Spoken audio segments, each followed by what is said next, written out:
নমস্কার বন্ধুরা, কৃষি কিচেনে সবাইকে স্বাগত। আজ আমি একটা ভেন্ডি পেঁয়াজ দিয়ে দারুণ স্বাদের রেসিপি বানাচ্ছি। চলো দেখে নিই আমি কিভাবে বানাচ্ছি। দেখো, আমি কিছুটা ভেন্ডি নিয়ে লম্বা করে কেটেছি, তারপরে একটা পেঁয়াজকেও এইভাবে আমি বড় বড় করে কেটে নিয়েছি, যেমন চিলি পনির বা সয়া চিলি হয় সেরকমই। তারপরে দেখো, লঙ্কা আর আধখানা পেঁয়াজ আর কিছুটা আদা আমি গ্রেট করে নেব। এটা কিন্তু গ্রেট করে নিতে হবে, তোমরা মিক্সিতেও করতে পারো, কিন্তু বাটাটা কিন্তু একটু দরদরা টাইপের করলে বেশি ভালো হয় এরকম তরকারিতে। আমি কিন্তু একটা গ্রেটার দিয়ে গ্রেট করে নিচ্ছি পেঁয়াজ, আদা আর লঙ্কাটা। দেখো, আমার গ্রেট হয়ে গেছে। গ্রেট হয়ে যাওয়ার পর একটা প্লেটের মধ্যে আমি তুলে নিলাম। তারপরে ওর মধ্যে কিছুটা টমেটো, মোটামুটি একটা বড় সাইজের আর আধখানা টমেটো আমি গ্রেট করে নেব এইভাবেই। দেখো, একটু বেশ মোটা মোটা থাকবে, দানা দানা। তারপর দেখো, এদিকে একটা কড়াই চড়িয়ে আমি তার মধ্যে সর্ষের তেল দিয়ে দিলাম। সর্ষের তেলটা গরম হয়ে যাওয়ার পরে দেখো, ওই যে পেঁয়াজগুলো আমি বড় বড় করে টুকরো করে কেটে রেখেছি খোসা ছাড়িয়ে, সেইগুলোকে আমি হাই ফ্লেমে কিন্তু ভেজে নেব। হাই ফ্লেমে ভাজলে কী হবে, একটু বেশ মুচমুচে হবে, তাহলে কিন্তু তরকারিটা খেতে ভীষণভাবে ভালো লাগবে। বেশ খানিকক্ষণ ধরে আমি উল্টে পাল্টে ভেজে নেব। এই ধরনের তরকারি তোমরা ভাত, রুটি, পরোটা সব জিনিসের সঙ্গে খেয়ে নিতে পারো। আর এই তরকারিটা একটু চটপটা হয়, যার জন্য খেতেও ভীষণভাবে ভালো লাগে। দেখো, আমি হাই ফ্লেমে এটাকে বেশ খানিকক্ষণ ধরে নেড়ে চেড়ে নিলাম। এটা ভাজা আমার হয়ে গেছে। হয়ে যাওয়ার পর একটা আমি প্লেটের মধ্যে উঠিয়ে নিলাম। তারপরে ওই তেলটার মধ্যেই আমি আর তেল দিইনি, ওই তেলের মধ্যেই ভিন্ডিটাও আমি ভালো করে ভেজে নেব। ভিন্ডিটা একটু ভালো করে ভেজে নিলে কি হয়, ভিন্ডির যে একটা কাঁচা গন্ধ সেটাও চলে যাবে, আর ভিন্ডিটা খেতেও ভীষণভাবে ভালো লাগবে। তারপরে দেখো, ভিন্ডির সবুজ ভাবটা রাখার জন্য আমি ওর মধ্যে একটুখানি হলুদ দিলাম। না হলে কিন্তু ভিন্ডিটা হলুদ না দিলে এটা কালো কালো হয়ে যাওয়ার একটু সম্ভাবনা থাকে অনেক সময়।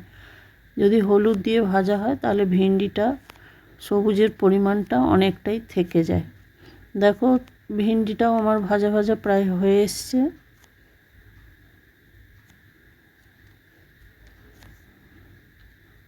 ভেন্ডিটা ভাজা হয়ে গেছে। হয়ে যাওয়ার পরে এটাও আমি একটা প্লেটের মধ্যে উঠিয়ে নেব।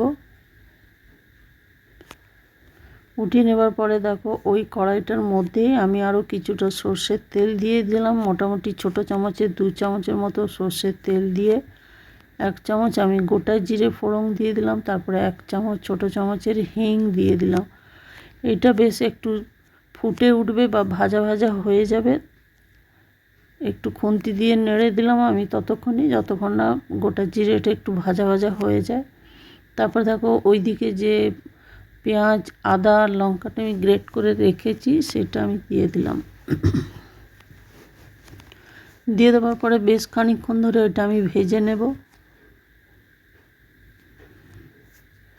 এটাকে কিন্তু খুব ভালো করে ভেজে নিতে হবে পেঁয়াজটা। তোমরা যদি চাও তো এর মধ্যে রসুনও দিতে পারো, কিন্তু ভেন্ডির তরকারিতে আমি সাধারণত রসুনটা দিই না, কারণ কি ওর একটা কাঁচা গন্ধ চলে আসে।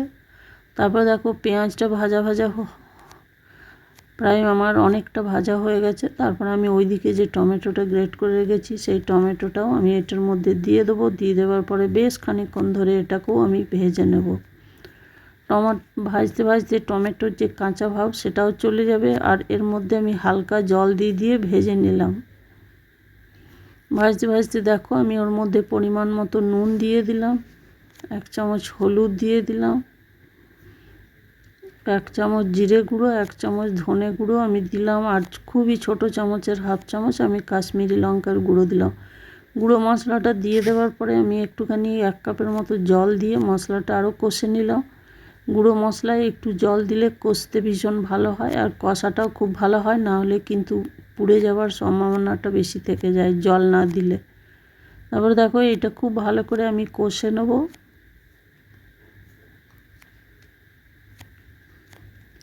ওই মশলাটা কষতে কষতেই ওর মধ্যে আমি 1 চামচের মতো কাসুরি মেথি দিয়ে দিলাম। কাসুরি মেথি দিয়ে দিলে কী হয়, তরকারির টেস্ট ভীষণভাবে আরও বেড়ে যায় আর খেতে খুবই ভালো লাগে। তারপরে দেখো, কাসুরি মেথিটা দিয়ে দেওয়ার পর একটু নেড়ে চেড়ে নিলাম। নেড়ে চেড়ে নেওয়ার পরে ওইদিকে যে ভেন্ডিগুলো ভেজে রেখেছি সেইগুলো আমি এর মধ্যে দিয়ে দিলাম। তারপরে দেখো, 2-3 মিনিটের মতো আরও ভালো করে এটা আমি ভেজে নেবো বা কষিয়ে নেবো একটু।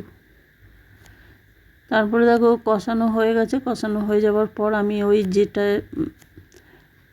গ্রেটারের মধ্যে যে টমেটোটা গ্রেট করেছি সেইটা মোটামুটি আমি 2-3 কাপের মতো জল দিয়ে দিলাম। জল দিয়ে দেওয়ার পরে দেখো ঢাকা দিয়ে কিছুক্ষণ 5 মিনিটের মতো আমি লো টু মিডিয়াম আঁচে রেখে দিয়ে ঢাকা খুলে দেখাচ্ছি। দেখো ভেন্ডিটা আমার অনেকটাই হয়ে গেছে, প্রায় 70-80% হয়ে গেছে।